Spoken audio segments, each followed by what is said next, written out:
Girl, he said, what? Nah, because you know I don't give a fuck.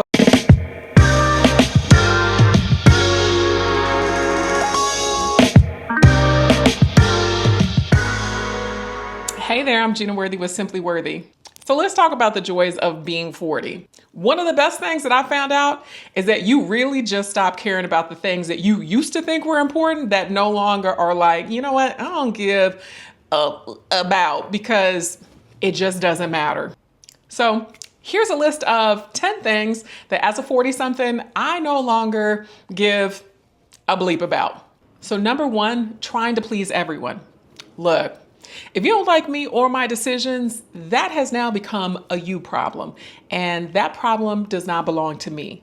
So I've come to realize that as far as people pleasing goes, I have drawn the line of what matters to me and what concerns me and what does not. And if it's something that is not going to ultimately make me happy, then that's time for me to go ahead and back it on up and move myself in a different direction, because what this life is not about at this stage of my 40s is trying to either make everyone happy or trying to please everyone. That is not my ministry, and it shouldn't be yours either. So number two, in a very similar sort of pathway, is other people's opinions of me. I do not give an F about this at all. If you think I'm too loud, too opinionated, too ambitious, I've literally heard the gamut over the years between, again, my 20s and my 30s and even into my 40s, where people have said, and they're going to continue to say and express their opinions about what they think and what they feel about me. Again, that does not belong to me. That sounds like a you problem and not a me problem. And so I'm going to continue to keep living my life as I do. And honestly, I'm cool with not being everybody's cup of tea. Frankly, you should not be everybody's cup of tea. We are not here to be all things to all people. Find your lane and dominate it. And don't worry about what anybody thinks or says about it. Period. Number three, having the perfect body.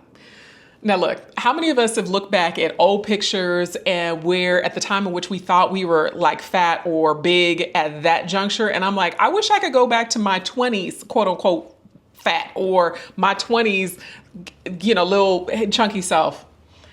I am far technically larger than I was back then. And it does not matter because I feel way more confident and comfortable in my body at this point than I ever have in my life. And that's something that I feel like your 40s are going to bless you with. It's a matter of being healthy versus being some random ideal weight that has been determined by some man in an office somewhere.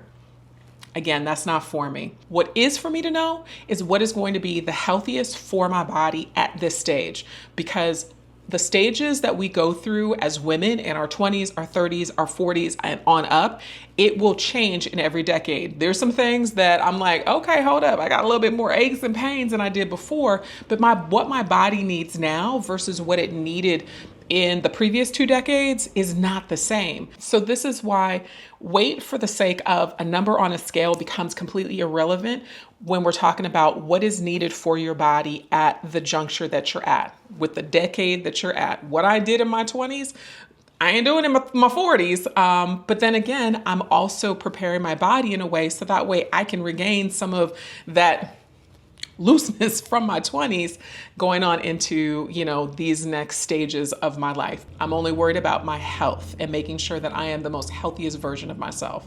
All right, so number 4, keeping up with trends. Look, whether it's fashion, TikTok dances, or the latest and greatest of whatever's popping off, I'm over it. If I like it, I like it. If I don't, I don't. And that's okay.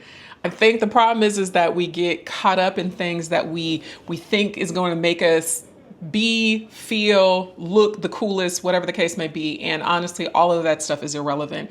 Is it something that you like, that you want, that you're interested in, or that you want to expand your experience in doing? But don't necessarily let it be driven by whatever the latest, greatest trends are. Keep that for the young people. So number 5, being a part of every social event. FOMO is dead. And if you don't know what FOMO is, it's the fear of missing out. Again, this is one of those things, if I like it, I'll go.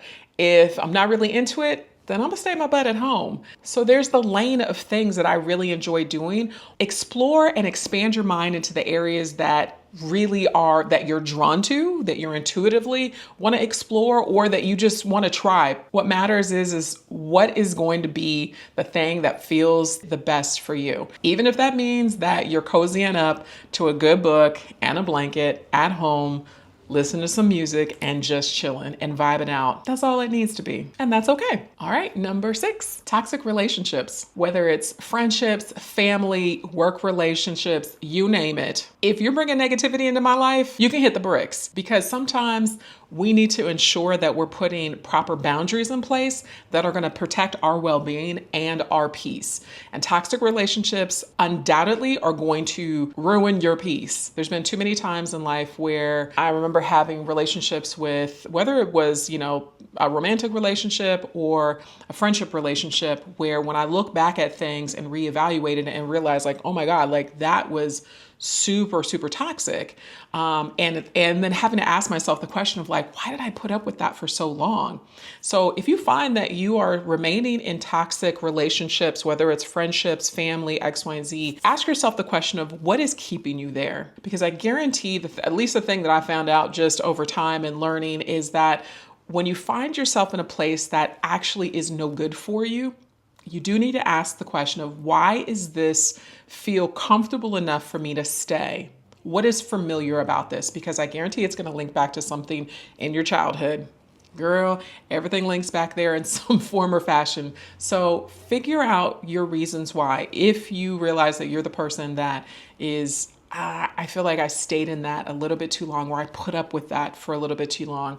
You deserve great relationships, and they're out there. Friendship, romantic, work relationships, family relationships, you name it. And sometimes those things can't be salvaged. That's when boundaries come into place. And that's okay, because boundaries really should be your best friend. All right, number 7, hiding my achievements. Look, those of us that have made it to, at this stage in our life, whatever stage you're in, it could be your 20s, your 30s, your 40s, but definitely if you're in your 30s, 40s on up, you have worked hard to get to where you are. When I look at over time and all that has been accomplished, for the longest time, I used to just feel a kind of way about even talking about what I was doing or being excited and sharing, because similar to what number 6 was around those toxic relationships, I've had folks that would be like, oh, you trying to be better than us? Or why are you boasting? And it's like, whoa, that's not it at all. And then it wasn't until I got into some really healthy, amazing relationships with some women who are really great sister friends of mine. There's 8 of us total in our friendship group, and we have some very accomplished women in our group. We've got, doctors and, therapists and, authors. And so when anyone puts something that is like that they've done, they're excited about, they've accomplished, what we do is we yell next, like we're the next up, let's go. Like, all right, woohoo, congratulations. But then also like, yeah, we're trying to get that too. And meaning that in all the best possible ways. Think about the question of, am I actually hiding my achievements? Because again, that was a come to Jesus moment for my own self of like, wow, okay, I want to be able to actually share these things. But I also then had to use some discernment around who I could share them with and who I could not share them with. And that's kind of the unfortunate nature when it comes to certain relationships that are in our lives. And I think that's when we have to start to take stock of what kind of relationship really is this, if I'm not able to share the excitement of something celebratory that's going on in my life. Consider, don't hide your accomplishments. The world deserves to hear them. All right, number 8, over apologizing. This is one that, because I work with a lot of women in business and particularly leaders, I'm gonna tell you what you're not gonna find me doing. You are not going to find me apologizing for anything that I'm actually not sorry for, period. And maybe that's the Virgo in me, because I'm going to give it to you like what my father would be like. I'm going to give it to you like a TI is. I'm going to give it to you like it is, right? I'm not going to over apologize. And as women, this is something that we do a lot. So usually whenever I hear, women that I work with or coach or train, and they start apologizing, don't apologize. You don't need to apologize. Stop it. Actually. So if you find yourself in a place where you are the over apologizer, stop. Try it. I guarantee you it's going to feel uncomfortable at first, but then it's going to get freeing when you start to do it as a practice. All right, number 9, chasing perfection. Now, there's irony to this because I am a Virgo, and so perfection, of course, it has to be perfect. Like, what are you even talking about here? However, perfection is impossible, period. The mantra that I've actually picked up is progress over perfection. As long as I'm continuing to progress forward, I'm doing the things that I know that I need to do, that I want to do, that I desire to do, that is progress that's being made. And it doesn't need to be perfect. Plus, the reality is that life is messy. It gets hella real. And the authenticity of the life that you live is actually way more important. Because you're being not only true to yourself, but in your truth, other people are going to be attracted to it and probably impacted by your realness. And that's actually really where the magic happens. So number 10. And I feel like this one is kind of like saving the best for last, but it's comparing yourself to others. I think this is something that within our 20s and our 30s, we do a lot. And even, 40s and beyond, we're constantly looking and comparing as a point of like measurement to see, are we actually on the right path? Are we doing the right things? But I remember there's a quote, and I don't know who it's by, but it said, comparison is the thief of joy. And that's exactly what it does, is it will steal your joy when you start to look at what other people are doing.